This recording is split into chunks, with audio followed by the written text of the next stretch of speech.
പറ്റും ജാമ്യമില്ലാത്ത വകുപ്പിട്ട് കേസെടുക്കും. പക്ഷേ ഞങ്ങൾ അവരോടൊപ്പം നിന്നു.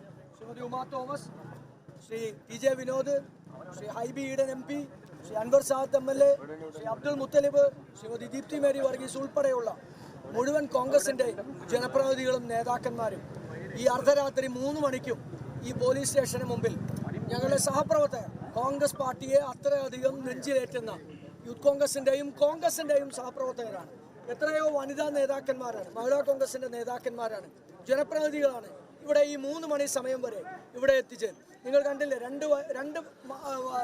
രണ്ട് മാസം പ്രായമുള്ള ഒരു കുഞ്ഞിനെ എടുത്ത് ഒരു കുടുംബം തന്നെ വന്നിരിക്കുകയാണ്. കാരണം ഈ സമരത്തോട് ഐക്യദാർഢ്യം പ്രഖ്യാപിക്കാനാണ്.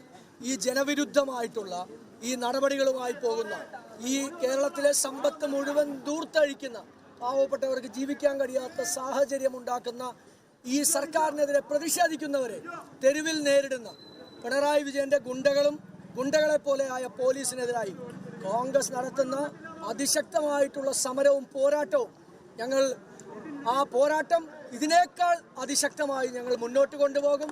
നാളെ പിണറായി വിജയന്റെ നവകേരള സദസ്സിന്റെ അവസാന ദിവസമാണ്. പിണറായി വിജയന്റെ ഒടുക്കത്തെ ജാഥയായിരിക്കും നാളെ നടക്കാൻ പോകുന്നത്. ഇതുപോലെ ബുദ്ധിമുട്ടിച്ച, ഇതുപോലെ തകർത്ത ഈ സർക്കാരിനെതിരെ, ഈ ഭരണാധികാരിക്കെതിരെ കേരളത്തിന്റെ ജനങ്ങളുടെ പ്രതിഷേധവും പ്രതിരോധവുമായിരിക്കും ഞങ്ങൾ തീർക്കുക. ഈ സമരം അതിശക്തമായി മുന്നോട്ട് കൊണ്ടുപോകും. ഈ സമരത്തിൽ പങ്കെടുത്ത യൂത്ത് കോൺഗ്രസിന്റെ മുഴുവൻ ചുണക്കുട്ടികൾക്കും അഭിവാദ്യങ്ങൾ നേരുന്നു. ഈ അർദ്ധരാത്രി 3 മണി വരെ വന്ന മുഴുവൻ ആളുകൾക്കും നന്ദി രേഖപ്പെടുത്തുന്നു. ഇതേ സമയം വരെ ഈ സമരത്തോടൊപ്പം നിന്ന് Shri Hibi Eden MP, Shri Uma Thomas MLA, Shri TJ Vinod MLA, Shri Anwar Sadath MLA, ഇവരെല്ലാവരും കോൺഗ്രസിന്റെ പ്രവർത്തകർക്ക് ഒരു ബുദ്ധിമുട്ടുണ്ടായാൽ, അവരുടെ മനസ്സൊന്ന് വിഷമിച്ചാൽ അവിടെ ഓടിയെത്തുന്ന ജനപ്രതിനിധികളാണ്. അതിനോടൊപ്പം ജില്ലാ കോൺഗ്രസ് കമ്മിറ്റിയുടെ നേതാക്കന്മാരും പ്രവർത്തകരും ഞങ്ങളുടെ സഹപ്രവർത്തകരും എല്ലാവരും ഈ സമയം വരെ നിന്നു. നീതിക്ക് വേണ്ടിയിട്ടുള്ള ഈ പോരാട്ടം തുടരും. ഇത് ജനാധിപത്യ കേരളമാണ് എന്ന് സർക്കാരിനെ ഞങ്ങൾ ഓർമ്മപ്പെടുത്തുന്നു. അവസാന വാക്ക് പിണറായി വിജയൻ എന്ന് പറയുന്ന ഏകാധിപതിയുടെ അല്ല.